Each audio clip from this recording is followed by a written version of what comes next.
Hello viewers, welcome to my channel ITJ Olympiads and AP Physics with Ambarish. In today's video I have brought a problem from IOQP 2021, that is projectile on a turntable.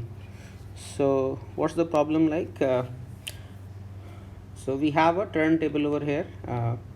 It's a rotating table and it's rotating with some angular velocity omega, and there are two girls, one is Amina and the other is Beena, and Amina is throwing a ball uh, with some relative velocity, some velocity relative to this turntable, such that Beena is able to catch that ball at point C, and Beena is diametrically opposite to A. So let me just formally read out the statement.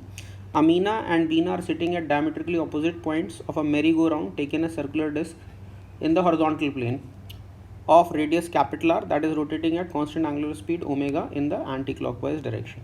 Okay, when viewed from the top C figure. When Amina is at the position A as shown in the figure, she throws a ball with velocity u relative to the merry-go-round in such a manner that Beena catches it when she reaches the position C. So when Beena is reaching position C, she catches it, and this angle is alpha. Angle BAC is alpha. Okay. Here u makes an angle theta with respect to the horizontal, and phi is the angle made by the horizontal projection of u with respect to the line AB. So u is relative to the turntable. So the projection of u in the horizontal plane, that makes an angle phi.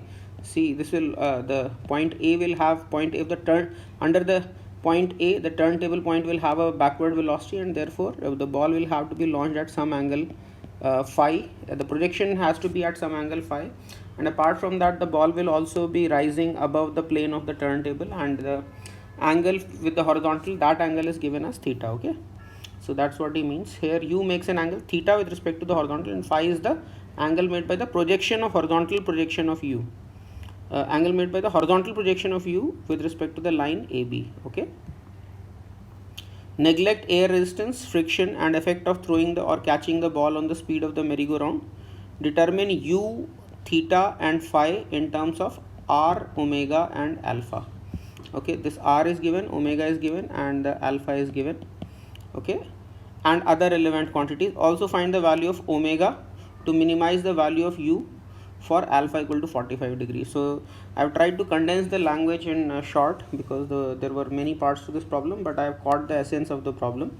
So in this part, suppose this alpha is 45 degree, that means the Beena has to turn through an angle of 90 degree for the last part, and then we have to find out that what should be the omega, so that it is possible to throw a ball from A to D with minimum speed relative to the merry-go-round. Okay, that was the second part.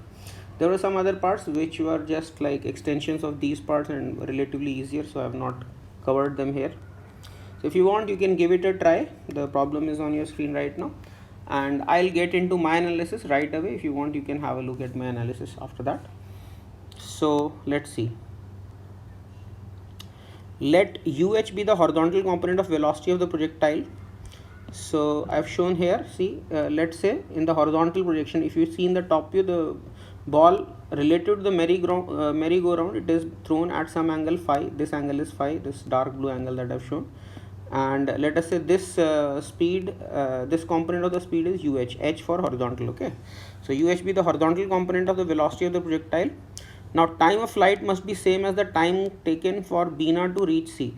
So now you see, I have used a property of the circle, that angle at the periphery is half the angle at the center. So if this angle is alpha, this angle BOC must be 2 alpha, and then the time to reach from B to C must be 2 alpha divided by omega. Okay, so this time is 2 alpha by omega, and this should also be the time taken by the projectile to reach from point A to point C. And the time of flight of projectile only depends on its vertical velocity, that is the z component of velocity. So z component is coming out of the page, and x axis is like this and y axis is vertically upwards. Okay, so you know that time of flight is 2uz by g. Okay, 2u by g or 2uz by g here, and that is equal to 2 alpha by omega, and that straight away gives us the vertical component of velocity as alpha g by omega. Okay, here uz is the vertical component of the projectile velocity. Okay, now let's consider the displacement of this projectile along the x-axis. So see, along the x-axis the projection of the displacement is this much. Okay, this is let's say this is some point f. So CF, so F is the foot of the perpendicular, and you can say AF is the horizontal distance traveled by the projectile, or horizontal displacement of the projectile, and that should be equal to the horizontal component of velocity multiplied by the time of flight, right? So this component will become what? So this is UH, so this component is simply UH cos alpha, right? So UH cos alpha into capital T, which is where capital T is the time of flight, must be equal to AC cos alpha, right? And AC itself is what? This is R, this is R, so AC itself is 2R cos alpha, right? So we can say, considering displacement along x-axis, U horizontal cos phi. So this U horizontal is located at an angle phi. This angle is phi with respect to AB. U horizontal cos phi into time of flight should be equal to AC cos alpha, this distance, okay? So that's what I've written. So time of flight is 2 alpha by omega, that I put over here. And what about AC cos alpha? So AC is 2R cos alpha, and there's another cos alpha, so that makes it 2R cos square alpha. So this is this is equation number 3, okay? So I have made this equation for displacement along the x-axis. Similarly, I can also talk about the displacement along the y-axis. So that will be equal to AC sin alpha, right? So I can say, and what is the velocity in the y direction? So this is UH, so this becomes UH sin phi, and but this point itself is moving with omega r downwards, right? So that means what? From the ground frame, this velocity becomes UH minus omega r. That's what I've written, UH sin phi minus omega r. So UH sin phi minus omega r into time of flight is AC sin phi, and you substitute the value T as 2 alpha by omega here, and then AC was 2R cos alpha, and then there's another sin alpha comes as it is. So this is the second equation. So now if you consider equation number 3 and equation number 4, you have only two unknowns. What are those unknowns? UH and cos phi, and you can solve for both of them. UH and phi, you can say. For example, you can keep UH cos phi here, and you can keep UH sin phi here, and take the omega terms onto the right hand side. If you just divide those two equations, you'll straight away get the value of tan phi, because UH will get cancelled out, okay? UH will be out, and just dividing it, you straight away get the value of tan phi, so which I have calculated.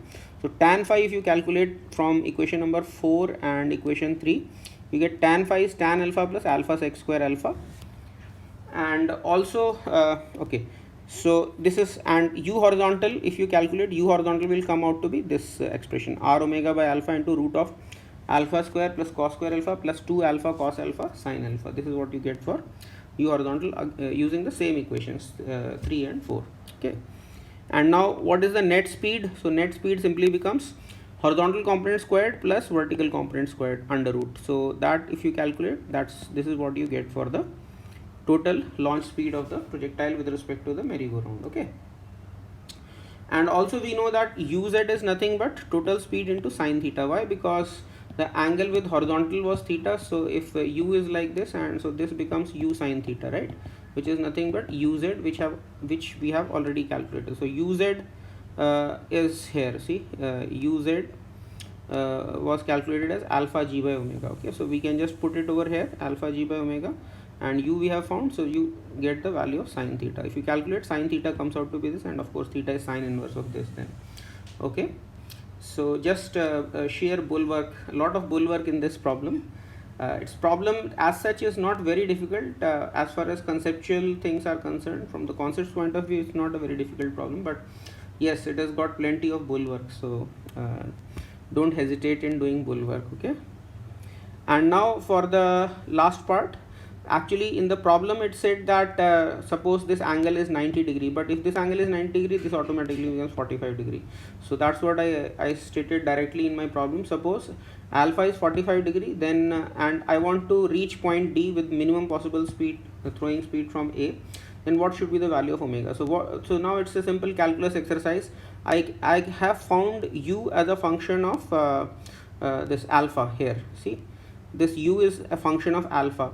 So what I need to do is just put alpha as 45 degree in this, and then minimize u by or you can minimize u square, just square the whole thing and differentiate it with respect to omega, and then solve for omega to get the value of omega for which u is minimum. So that's what I have done. So if you just put alpha equal to 45 degree in this equation, then this equation gives you u square is this expression g pi by 4 omega squared plus 4 r omega by pi squared plus half plus pi by 4 plus pi square by 16. You will get this very easily after putting alpha 45 degree. And now you just minimize u square. So you take the derivative of u square, that is this term, with respect to omega, and put it to 0. So if you just take the derivative and put it equal to 0, finally you get this value for omega. So that was my analysis for this problem from IOQP, kinematics problem.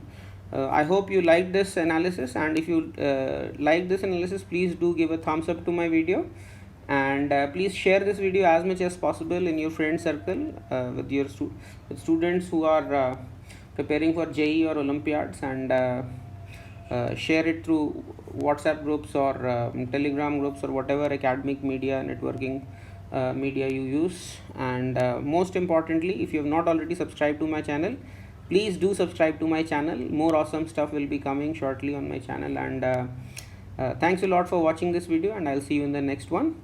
And God bless you all. Thank you.